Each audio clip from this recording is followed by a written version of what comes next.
ćemo krenuti. Dobar dan, dragi prijatelji, poštovani uvaženi gosti. Danas smo došli da otvorimo Centar za osnaživanje i rehabilitaciju osoba sa invaliditetom na području općine Prozorama.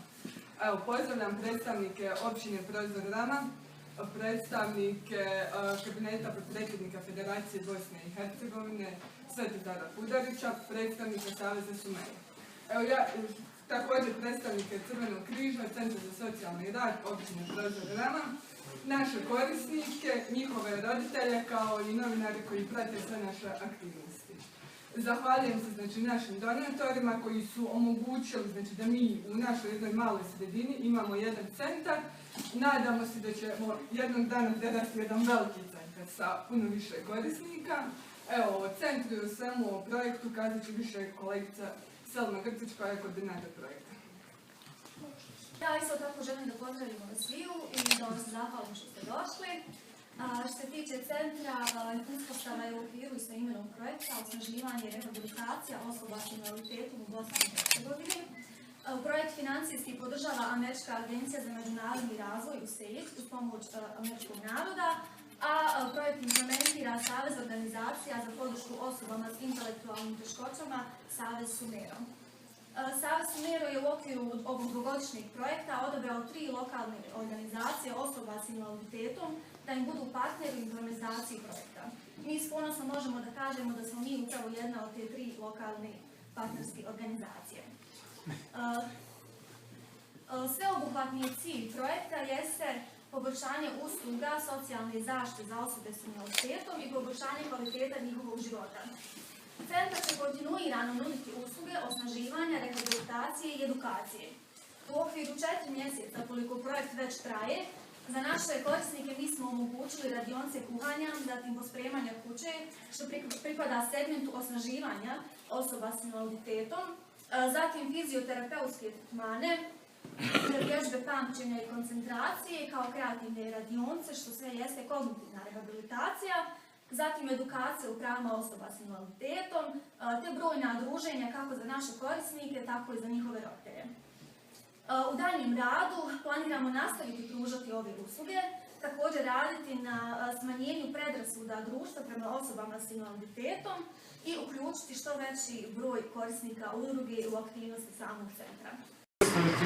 Koja je vaša funkcija? Josip Jurčić, općina Prozorama, pomoćnik načelnika.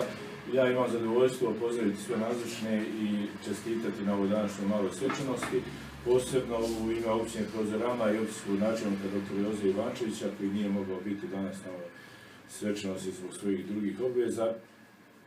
Zahvaliti se američkom narodu koji kroz fondaciju USAID pomaže i u više kategorija pomaže ovu općinu, evo i na polju ovog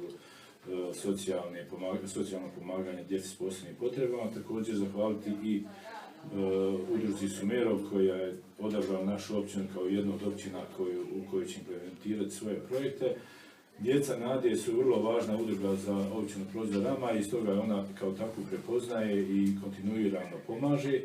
U tom pomaganju smo spremni ići i dalje, znači ove godine planiramo uraditi neke aktivnosti koje će značajno popraviti uvjete rada ove udruge u smislu novih prostora i toga. Na ovaj način najavljujem da će biti takvih aktivnosti, ako zgodno ćemo imati priliku još tako se odraditi na tu temu. Hvala i čestitam još jednom. Moje ime je Nermin Cocalić, danas sam ovdje kao predstavnik Saveza organizacija za podršku osobama sa intelektualnim teškoćama Federacije Bosne i Hercegovine, Savez Sumero. Možete kazati šta vaša organizacija zapravo radi, da upoznate javnost o vašim projektima koji ste do sada realizirali i u planovima za budućnost? Savez Sumero je krovna organizacija za osobe sa intelektualnim teškoćama. U okviru svojih projekata koje implementira, naši korisnici su i osobe sa drugim oblicima invaliditeta, ali u fokusu našeg rada su osobe sa intelektualnim teškoćama.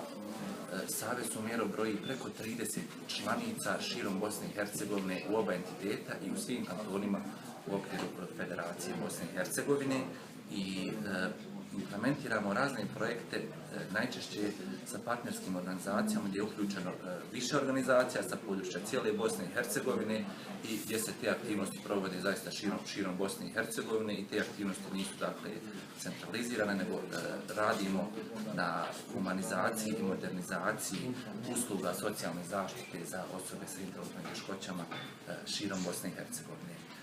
Aktivnost koju danas prisustvujete je zvanično otvaranje Centra za osnaživanje i rehabilitaciju osoba sa invaliditetom u Prozorami. Otvaranje ovog centra provodi se u okviru projekta osnaživanje i rehabilitacija osoba sa invaliditetom u Bosni i Hercegovini. Projekat provodi Savez Sumero sa svojim partnerskim organizacijama, a cijeli projekat financijski podržava USAID misija u Bosni i Hercegovini. Dozvolite još da kažem, da naglasim da je USAID zaista prepoznao kvalitet i značaj projekta koji implementiramo, značaj da se radi na poboljšanju socijalnih usluga i sistema za osobe sa invaliditetom i za osobe sa intelektualnim teškoćama. U okviru ovoga projekta još nekoliko centara je otvoreno u nekoliko gradova. O kojima još? Da, ove sedmice i iduće sedmice otvorit će se ukupno 4 centra za osnaživanje i rehabilitaciju. U ove 2 sedmice otvorit će se centar kojim smo danas, to je Prozorama. Jučer smo otvorili 2 centra, to je Bugojno, centar za osnaživanje u Bugojnu, koji je otvorila partnerska organizacija Leptir, te u Odžaku, koji se otvorio u okviru organizacije Kuća Nade. Sljedeće sedmice planiramo otvaranje Centra za osnaživanje i rehabilitaciju u Sarajevu, odnosno Savez Sumero će biti Centar za osnaživanje i rehabilitaciju i pozivam sve medije i sve dragi goste da nam se pridruže na tom jednom lijepom događaju. Hvala.